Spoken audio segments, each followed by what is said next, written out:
नमस्कार दोस्तों, कैसे हैं आप सभी। आशा करती हूँ आप सभी स्वस्थ और खुशहाल होंगे।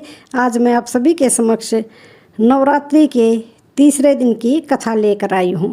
तो सबसे पहले नवरात्रि के तीसरे दिन की आप सभी को बहुत बहुत शुभकामनाएं। आज नवरात्रि के तीसरे दिन माँ दुर्गा के चंद्रघंटा स्वरूप की पूजा की जाती है। माँ दुर्गा का यह स्वरूप परम शांतिदायक और कल्याणकारी है। इनके मस्तक पर घंटे के आकार का अर्धचंद्र सुशोभित है।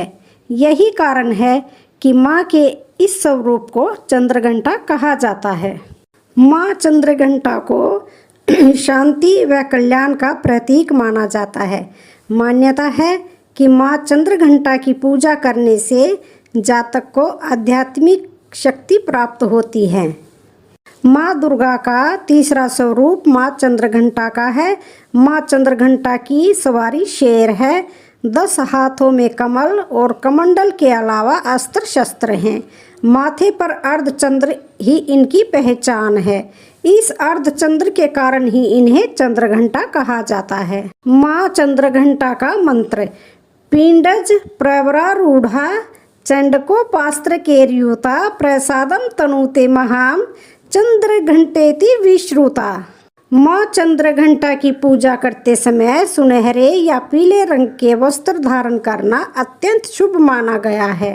माँ चंद्रघंटा को सफेद कमल और पीले गुलाब की माला अर्पित करना शुभ माना जाता है। कहते हैं कि ऐसा करने पर भक्त की सभी मनोकामनाएं पूर्ण होती हैं।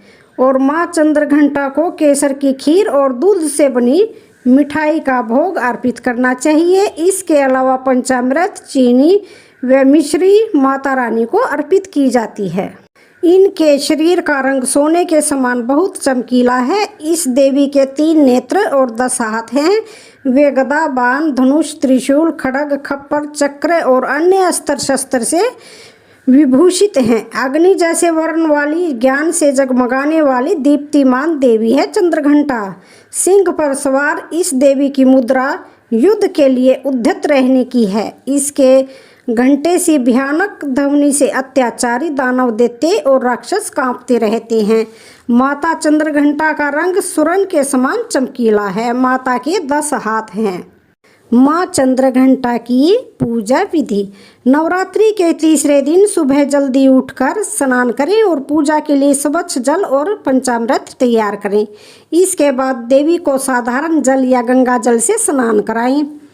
आपको पूजा में माँ को फूल, अक्षत, कुमकुम, सिंदूर, धूप, दीप, भोग आदि चीज़ें अर्पित करनी चाहिए। तीसरे दिन की पूजा में माता चंद्रघंटा को केसर के दूध से बनी मिठाई या खीर का भोग लगाएं। माता को सफ़ेद कमल, लाल गुलाब की माला और शंख पुष्पी का फूल अर्पित करें। इसके बाद आप दुर्गा सप्तशती का पाठ करें और आपको माँ चंद्रघंटा के मंत्र का जाप करना चाहिए। पूजा के अंत में माता की आरती अवश्य गाएं। कहा जाता है कि तीसरे दिन की पूजा में घंटा जरूर बजाना चाहिए। माना जाता है कि ऐसा करने से घर में सकारात्मक ऊर्जा का वास होता है और राक्षसी शक्तियां दूर हो जाती हैं। माँ चंद्रघंटा की पूजा करने के लाभ। दुर्गा माँ के इस रूप की पूजा करने से व्यक्ति के अंदर साहस और निडरता बढ़ती है।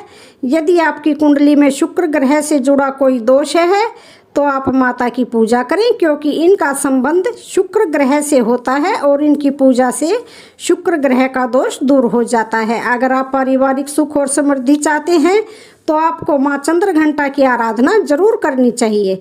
यह माता परिवार की रक्षक होती है, खासकर संतानों की।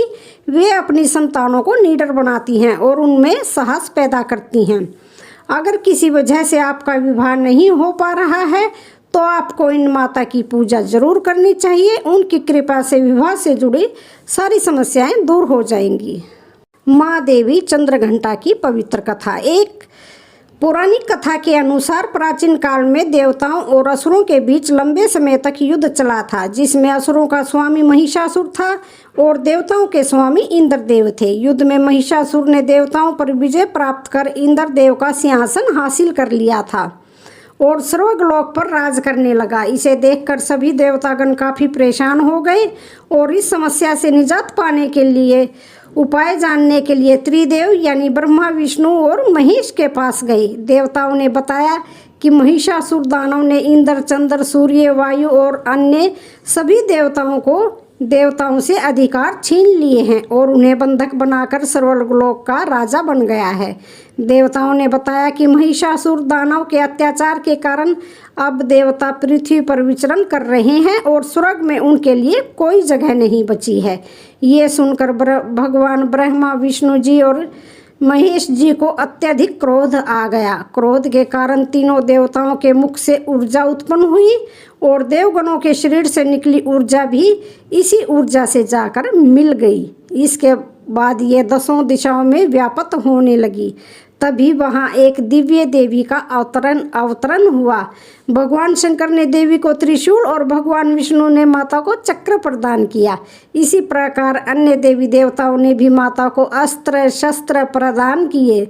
इंद्रदेव ने देवी को एक घंटा दिया। सूर्य देव ने भी अपना तेज और तलवार देवी को प्रदान किए और सवारी के लिए शेर दिया। तभी से उनका नाम माँ चंद्रघंटा पड़ा। इसके बाद माता महिषासुर से युद्ध करने के लिए पूरी तरह से तैयार थी। उनका विशालकाय रूप देखकर महिषासुर दानव ये समझ गया कि अब उसका काल निकट आ गया है। दानव महिषासुर ने अपनी सेना को माता पर हमला करने को कहा। अन्य दैत्य और दानवों के दल भी युद्ध में कूद पड़े, लेकिन माता चंद्रघंटा ने एक ही झटके में सभी दानवों का संहार कर दिया। इस युद्ध में दानव महिषासुर तो मारा ही गया, साथ में अन्य दानवों का भी नाश हो गया। इस प्रकार माता ने सभी देवताओं को असुरों से मुक्ति दिलाई। तो आज की कहानी का यहीं पर समापन होता है। वीडियो अच्छी लगे तो चैनल को लाइक, शेयर, सब्सक्राइब जरूर करें। धन्यवाद।